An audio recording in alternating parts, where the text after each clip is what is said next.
गांव का डर। अमावस्या की रात सूरज ढलते ही छोटे से गांव रामपुर में अजीब सन्नाटा छा गया। लोग जल्दी जल्दी अपने घरों के दरवाजे और खिड़कियां बंद करने लगे। कोई भी बाहर रुकना नहीं चाहता था। गांव के सबसे बुजुर्ग ने बच्चों से बस इतना कहा, आज रात जंगल की तरफ कोई नहीं जाएगा, चाहे कैसी भी आवाज सुनाए। कुछ ही देर बाद पूरा गांव शांत हो गया। तभी अचानक गांव के सारे कुत्ते एक साथ आसमान की तरफ देखकर रोने लगे। उनकी आवाज सुनकर हर घर में बैठे लोगों की धड़कनें तेज हो गईं। जंगल की पहली आवाज।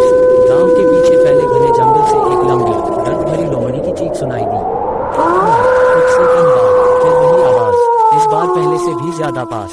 हवा चलने लगी, सूखे पत्ते सड़क पर घूमने लगे। लेकिन अजीब बात यह थी कि गांव के बीच खड़ा पीपल का पेड़ बिल्कुल नहीं हिल रहा था। जंगल के बीचों बीच एक विशाल बरगद का पेड़ खड़ा था। उसकी जड़ें जमीन से बाहर निकली हुई थीं। उसकी सूखी डालियां अंधेरे में किसी के लंबे हाथों जैसी दिखाई देती थीं। अचानक उसकी सबसे ऊपरी डाल अपने आप हिलने लगी, जबकि वहां हवा बिल्कुल नहीं थी। अचानक कुत्तों का रोना बंद हो गया, लोमड़ी की आवाज भी बंद हो गई, झींगुरों की आवाज भी गायब हो गई। पूरा गांव, पूरा जंगल एकदम खामोश हो गया। इतना गहरा सन्नाटा कि लोगों को अपनी सांसों की आवाज तक सुनाई देने लगी। उस सन्नाटे के बीच सूखे पत्तों पर किसी के धीरे धीरे चलने की आवाज आने लगी, लेकिन रास्ते पर कोई दिखाई नहीं दे रहा था। ऐसा लग रहा था जैसे कोई अदृश्य चीज जंगल से गांव की ओर बढ़ रही हो।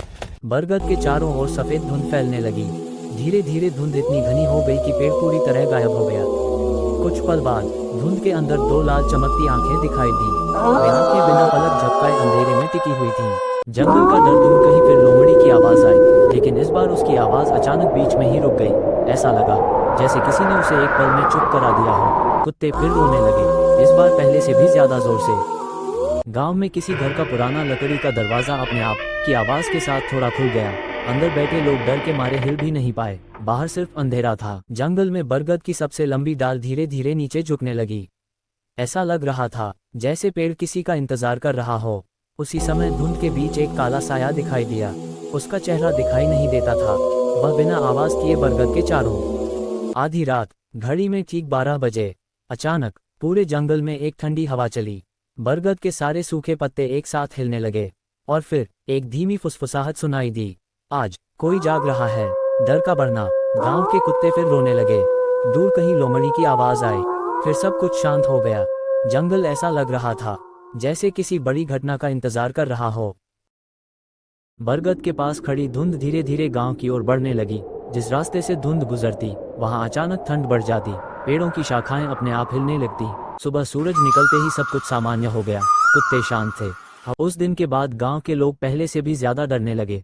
अब कोई भी अमावस्या की रात घर से बाहर नहीं निकलता था। बुजुर्ग सिर्फ इतना कहते, अगर रात में कुत्ते एक साथ रोने लगे और जंगल से लोमड़ी की आवाज आए तो खिड़की भी मत खोलना।